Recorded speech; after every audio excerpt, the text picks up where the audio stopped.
If I were to ask you, have you done everything humanly possible to get to where you want to go that you find yourself complaining about on the daily?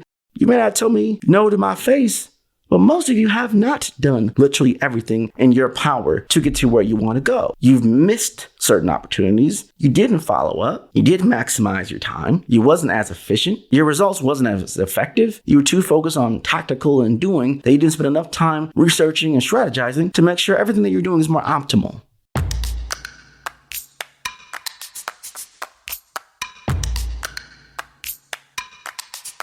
AI, or artificial intelligence, is eating the web as we speak.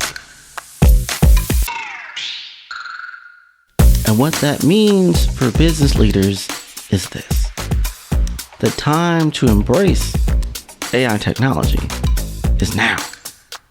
Because for people like us, automation helps us do more with less, while continuing to meet and exceed business expectations. It's basically magic. AI is the hottest topic in the world. ChatGPT, the poster company of generative AI, is trending higher than Taylor Swift. If you haven't tried HubSpot's new AI features, you should do that. Content Assistant and ChatSpot are two brand new tools that will immediately save you and your team's time. HubSpot's features run on ChatGPT's tech to help you make compelling content and manage your CRM way faster than before. We're talking ad copy, we're talking data analytics, we're talking workflow automations, all with a chat command.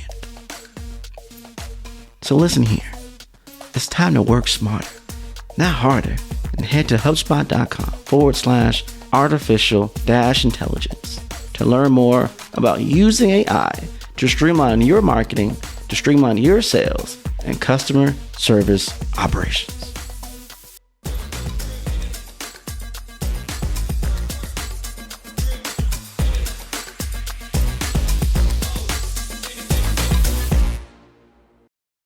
I run a multi-million-dollar creative agency, all from my iPad, from anywhere with a reliable internet connection.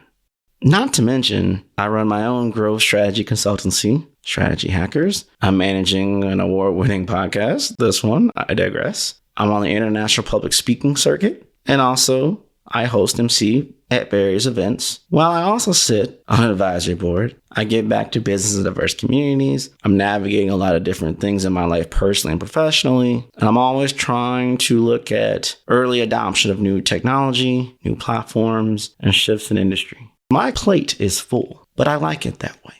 Now, I am not the most organized of individuals. In some cases, I would argue I'm probably leaning more on neurodivergent, creative side individual, but I have learned to develop certain systems and processes and structure, embracing certain technologies and apps to allow me to maximize my ability and minimize my weaknesses, where my strengths shine, and try to minimize the effects of my shadows. Now, what I'm trying to get at, like I just said, I run a multi-million-dollar agency just from my iPad. And if I really need to, I can do it all from my phone. I manage everything. Try to keep everything in a minimal, simplistic infrastructure. That's the only way I can make all this work. Now, I'm not perfect. I don't get it all right every single time. I make mistakes. I procrastinate. There's times I'm working 6 hours, times I'm almost pushing 24 plus. It's all in perpetuity, gives and ebbs and flows, all those things. But it's navigating it from a systematic way that's built around your ability, your zone of genius, your creative, intellectual process makeup is what's going to help you do more with your life without burnout, without breaking you down, without you having to sacrifice so much of your life to chase that you don't get to enjoy your life and live. And I find when I help clients, I'm all about helping them get that bag, that MONEY, but not at the compromise of their life.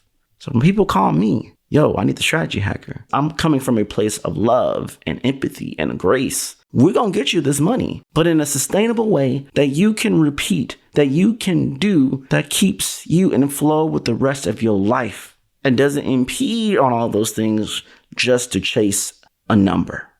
What's up, digital world? You're listening to the I Digress audio experience with Troy Sandidge. Social media, marketing, storytelling, business, culture, and more. Coming to you in 3, 2, 1.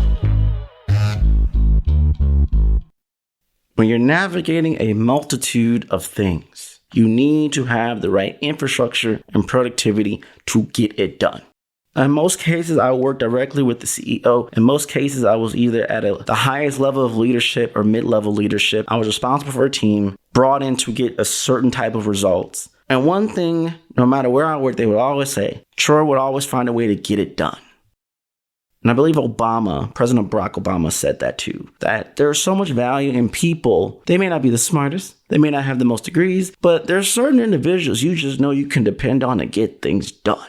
And getting things done is valuable. Getting things done is job security to a certain extent. Now, it wasn't just about me getting things done. I had to learn to show value in what I got done, that I could send reports that people can see me visually. Sometimes I'm a high achiever, and I've learned throughout my year. Sometimes I'm thinking, I assume people just see me doing the deep work, and I'm going to get my promotion, I'm going to get my raise, I'm going to get all these different things. If they don't see you, perception is reality. They must not be doing that much. Do you know how much money I just saved just on this account? Or do you know how much money I just brought in? No, I don't, because if I did, I would have asked you. So it's all about showing value, defining that value. But that also, I had to master productivity to accelerate my value and tie my value back to revenue. I've been a former social media marketer forever, it feels like. And in many cases, I still bring on a lot of that value over. I made the shift out of that years ago, but I learned part of my problem back then. I struggled to quantify my efforts and energy to what we were doing to dollars and cents. The narrative has always been, oh, you can't tie that back to ROI, and you most definitely can. You just have to know how. And I found even with that, it came back to productivity and systems and processes. It all comes back to that. For me to be able to run a whole multi-million-dollar agency from an iPad, from my phone, it meant I had to have the right systems in place. And so my core systems for my tech stack included all browser-based ones. Well, Troy, why browser-based? For those that don't know, browser-based is simply meaning I can log in from anywhere with the internet and have full functionality of that software, of that application in use.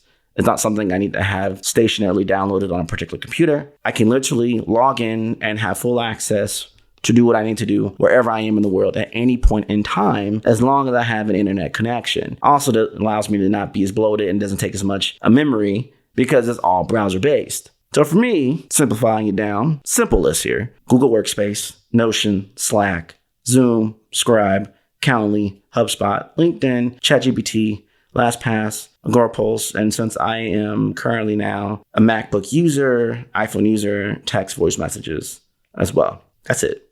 Give or take a few things. But that's pretty much the core nucleus that I use daily to make my life work. Whether it's me running a COO of one agency, running my own growth strategy consultancy, trying to create new episodes as I'm doing right now for the I Digress podcast. Appreciate you for listening. Appreciate you for subscribing. Would appreciate more reviews for I Digress. And all the other facets of my life, both personally and professionally. I have to run it through a system. Now, I was so resistant to that in the beginning because I felt like, I don't want to be a robot. I don't want to be so obsessive where I have to live every moment of my life through a checklist. And I don't. I definitely do not. But there's some comfort and joy in having structure. There's comfort and joy in knowing when I hit Monday, I know how severe or intense it's going to be within reason, and I can allocate myself accordingly. I can pace myself. I can pace and plan out my whole week. When you look at the people at the top who have it all, when you look at people who you're chasing after, who you are inspired by, who you feel you want to chase that level of success, financial success, brand presence, and everything else, they delegate down. They're not a worker bee. They maximize certain sprints of energy to do certain things, then they rest. They do hobbies, they go on vacation. I know, right? Going on vacation. All those other things. So the difference between you and them, sure, you may say it's money. Maybe you can say that they have a higher brand position and brand resonance and brand equity than you currently. But in most cases, it really comes down to productivity. The right systems and infrastructure and productivity will help you make more money, to afford to pay to delegate more. So you can spend more time focusing on your mental health, your physical health, improve your wardrobe, improve your social status, pay money to push ads to build a following, pay money to be on certain type of stages to give you leverage to get to the real stages that you actually want to go if you don't have the ability and capability and connections and networks to do so in the beginning. It's a lot. It really comes down to that because let's be honest, let's be real, let's get really deep for a moment. If I were to ask you, have you done everything humanly possible to get to where you want to go that you find yourself complaining about on the daily? Have you? Most of you may not tell me no to my face, but most of you have not done literally everything in your power to get to where you want to go. You've missed certain opportunities. You didn't follow up. You didn't maximize your time. You wasn't as efficient. Your results wasn't as effective. You were too focused on tactical and doing that you didn't spend enough time researching and strategizing to make sure everything that you're doing is more optimal. You chose to procrastinate at the worst times, and you chose not to rest at the worst times, and it's all scattered out. Now, that may not be you. You maybe got everything mastered out. Well, this episode isn't for you. You can continue to listen if you wanted to. Thank you for your time. Fast forward to the next episode or not. But for most of us, we do struggle with this. And this is a constant thing. I'm not here to say you bring on some templates and you run through certain programs and you're done. Set it and forget it. You don't have to worry about this anymore. That is false reality. This is a constant thing to adjust your productivity levels based off your scenario, based off what is happening. I might be in a scenario where the agency I'm the CEO for needs more of my time. That means I might have to reallocate my time, energy, and resources from my other growth strategy consultancy business and then switch gears so I can make this work. There's so many factors we can predict, but there's tons of factors we will not be able to predict. But when we have the right habits and structures and strategies and systems in a certain realm in place, we can pivot more efficiently and effectively. That's where the growth comes in. Because many times I talk with CEOs who have failed hundreds, if not thousands of times. And a lot of the commonality came down to they didn't delegate enough. They spent too much time in the wrong areas that wasn't making them money or building relationships to make more money. They wasn't monitoring the industries. They weren't listening to their customers or clients' problems enough to modify their deliverable to sustain them, retain them, maintain those relationships, maintain those customers. And they failed. I need to maximize my productivity. I need to streamline, simplify, to scale. So having a standard and guidelines for what you will and will not entertain within your tech stack and your ability is absolutely critical. I cannot stress that enough. Whatever you do when you're in business to make money requires you to maximize your time, to leverage your resources, to move in a very calculated and intentional way, to maximize the highest level of gains, profit, and success. You may find yourselves at times that you could get too top heavy, too quickly banking on the investments of apps and technology and tools that of itself you think will bring you instant ROI. And that's not the case either. I'm not naive to think just because I listed all the tools that I use that they themselves are going to make me money. It's the understanding of the utility of the tools built on a system that works in flow with you, that minimize your shadows, that maximize your strengths in order for you to be more consistent, to have a more consistent output, a more consistent sales strategy, to convert more, doing less costs, retain, maintain, sustain to be successful.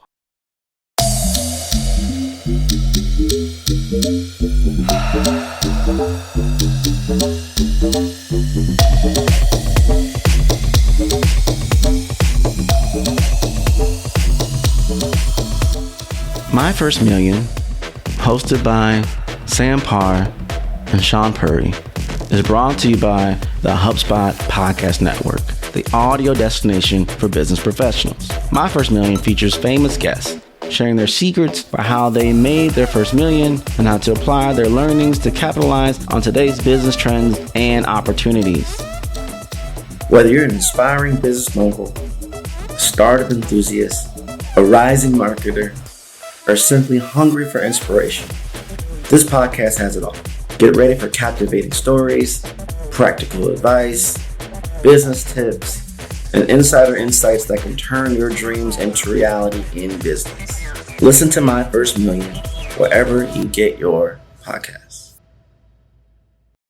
So there's a few steps you can do when you're integrating a certain type of tech stack to make it work for you. Number one, simplify everything to your key objectives and key results, your OKRs. Simplify everything. And let me be clear again, simplification is not easy. Simplification is necessary. Number two, define your KPIs, your key performance indicators, per each utility, per each task, per each process.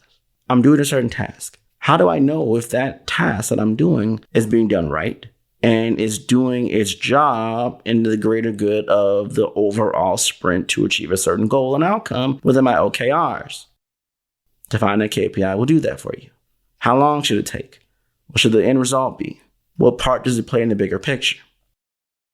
Number three, create an assessment to determine progress and define what success and failure looks like. Do you ever do a debrief of your day, of your week, of your month? Not to lead up a report to your superiors, a debrief for yourself, a debrief for your team, a debrief for your process, for your deliverable, for all these different things deserves an assessment. The deeper we know about the intricate details of everything involved with our business, the better off we are to modifying and optimizing for optimal success of that business. Number four, assess your P's and L's, your profits and losses, and do a cost analysis and time analysis on absolutely everything. Know where the money is coming in, know where the money is going out. How can we calibrate for better profit margins? How do we eliminate costs? How do we minimize our expenses? How do we keep our profit margin percentages higher? How do we prep and accommodate for big moves we are trying to make? The numbers matter. Many times when people are in denial of numbers or don't want to hear the numbers, they're probably not where they want to be. They probably just want to be in this whimsical world land of like, let's just go. I'm going to listen to Gary Vee and then we're just going to go. No, there comes some times for that, sure, but you better know those numbers inside and out and how you move and how you operate to make the proper decisions. Poor decisions lead to poor performance, lead to detrimental mistakes, lead to failure of a business, a closure of a business, and feeling defeated. Knowledge is definitely power, so don't choose to be ignorant. Choose to know and understand intimately how your business is running, who you're selling it to, how the industry works, all of it. You need to understand it completely. Number five, build the strategy to implement the system to execute the plan to reach the result. I'm going to say that again. Build the strategy to implement the system to execute the plan to reach the result. Do you have the strategy to implement the system? What is the system? Have you defined and created that system? Do you have the right people to execute on the plan of using the system based off the strategy to reach the result? And then what is the result? What are you trying to do? What is the goal? Do we know? Have we done the measurements? Have we done the calculations? Have we crunched the numbers? Let's not do this thing blind and hope we're just going to have an abundance of success. That is not the way to do business. Number six, stress tests, streamline, delegate, automate. Again, stress tests, streamline, delegate, automate. Literally in that order. Let me stress test this additional task that I'm trying to incorporate into our process or system. Let me streamline it. Let me eventually delegate it out and let me automate it. And number seven, after doing number six, which is stress test, streamline, delegate, automate, you want to optimize everything. You want to modify everything, then go into expanding of things. And once you find that sweet spot, rinse and repeat, rinse and repeat. All day, rinse and repeat, rinse and repeat, rinse and repeat. That's what we need to do. Again, the 7 things. Simplify everything to your key OKRs, your objectives and key results. Define KPIs per each utility, task, or process. Create an assessment to determine progress. Define what success and failure looks like. Assess your P's and L's. Do a cost analysis. Do a time analysis on everything to know where everything is moving and where everything is going. Build the strategy to implement the system to execute the plan to reach the result. Stress test, streamline, delegate, and automate. Optimize, modify, expand, repeat. Do that and you will have money. You will start building sustainability and you eventually will be able to scale. Systems, productivity, process, strategy, implementation, all matters to how you move, to how you do things in flow. It's critical. There is power in simplicity. but being simple isn't easy. There's peace and infrastructure, but building it all out isn't easy and is incredibly time consuming. There is profit and consistency, but that requires knowing your ideal client audiences, the value you bring to the table, parallel to the demand, and being able to reproduce a specific outcome over and over and over and over again. So let me ask you something. Are you there yet? Are you there? Do you have the power? Do you have the peace? Do you have the profit? If I have the profit, but I don't have the power. If I have the profit, but without the peace, I'm at the mercy of something that's not in my control. If I have the peace, but I don't have the profit. If I have the peace, but I don't have the power, I'm probably not in business. I'm at peace because ain't nothing happening.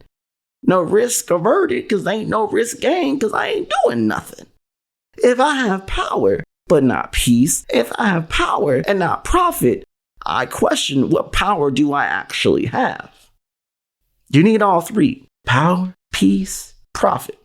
The illusion of power just because you made a business and got the LLC. The illusion of power because you have the title of CEO or executive leadership means nothing if you ain't bringing in profit to sustain yourself and everyone else. And the business just got a name tag. Just got a title I can put on LinkedIn. Whoop-de-doo. Got to make that profit. And if I have profit and I have power, but I have no peace, I am not happy. This is not going to be a sustainable thing because I don't have peace in what I'm doing. I would be burnt out. I would be belligerent. I would be all kind of crazy. And how I'm doing things because I'm too stressed. I'm dealing with anxiety or depression or exhaustion because I don't have peace. I need power, peace, and profits. And to do that, I need perspective, perseverance, patience, passion, and process. Do you have these things? Guess what? Even if you have them, there is no we made it. It is a constant evolution of modification of these things to sustain ourselves in order to grow at levels, at pace, and acceleration we never thought was possible. Or if technology or industries or demand shifts, we have to pivot accordingly to sustain, to react, to adapt, to survive, to eventually thrive again. All coming back down to productivity. How we move. Do we move as a unit? Do we move in sync? Can we define how we work? Can we assess the way we work, the way we move, the way we operate? Do we know what works? Do we know what doesn't work? Have we documented it? Have we streamlined it? In order to do better, we must learn how to move better. We can be faster. We can be more efficient. We can be more effective. We can reduce our costs. We can reduce our mistakes. We can maximize our time in certain areas. We can minimize our times in other areas. The question is, are you going to do the work? In order for you to optimize your business, maximize your productivity, to do what you need to do, to achieve what you need to achieve. That's how these certain business types are thriving. Because no matter what, they got a system. When they meet something that they can't do, they build a system around it. Based off the strategy and the plan, based off the metrics and measurements and goals and milestones they've assessed, they can run this thing like a smooth criminal.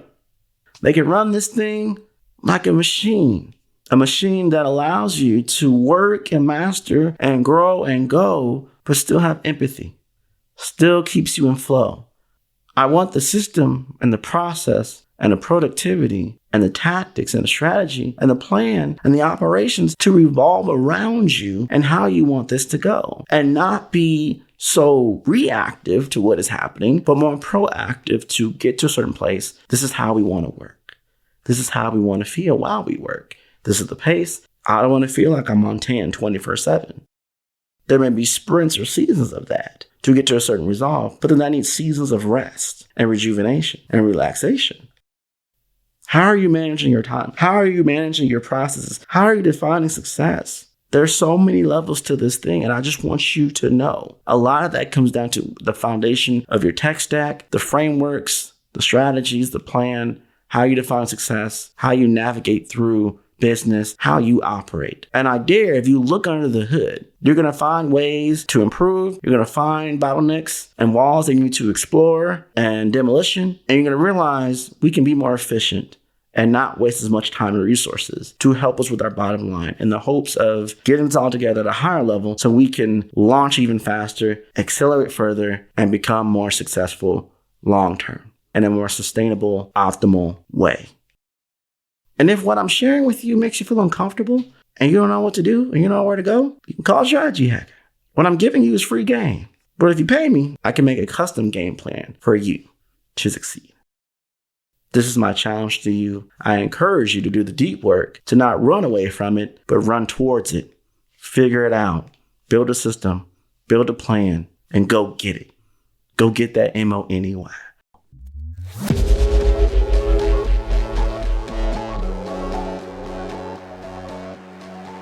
One of my favorite events of the year is fastly approaching. I'm talking about HubSpot's annual Inbound conference in Boston. Some of the headlining speakers are Reese Witherspoon, Andrew Huberman, the captain himself, Derek Jeter, Stephen Bartlett, Guy Raz, and there's so much more, with multiple stages featuring industry experts and tracks from sales strategy to AI and innovation. You will walk away with practical tips that you can put into action right away. So mark your calendars for September 5th through the 8th. You can click on the link in the show notes to see all the speakers, the full agenda, and to get your tickets. Now, if you are a listener of the I Digress podcast experience, you know how Inbound has changed my life. And I mean that with all humility, but also in all reality. I had the amazing experience to be a host last year, to be a speaker the previous year, and I'm happy to announce I will be a speaker again this year as the moderator for the great email debate. Get the open versus get the response with the great Jay Schwedelson and Nancy Harhut. And I don't know about you, but I have this feeling that this year's Inbound is going to be unforgettable. Tickets are selling out fast. So head over to inbound.com to get yours today, or click on the links in the show notes to learn more. Get your tickets now. And that's a wrap. We hope you enjoyed this episode of I Digress. What was your takeaway? Care to share your thoughts and tag Troy on social media? You can find him on all platforms at Find Troy. Don't forget to like, subscribe, and leave a review or comment for this episode from wherever you're listening. Looking for a marketing strategist to build the structure, strategies, and systems you need to get the success you want and the ROI you desire in your business? Book a discovery call to talk with Troy at findtroy.com. And as Troy's philosophy goes, imagination is the engine, content is the fuel, social media is the highway, marketing is the roadmap, sales is the destination, culture is the GPS. Thanks for listening.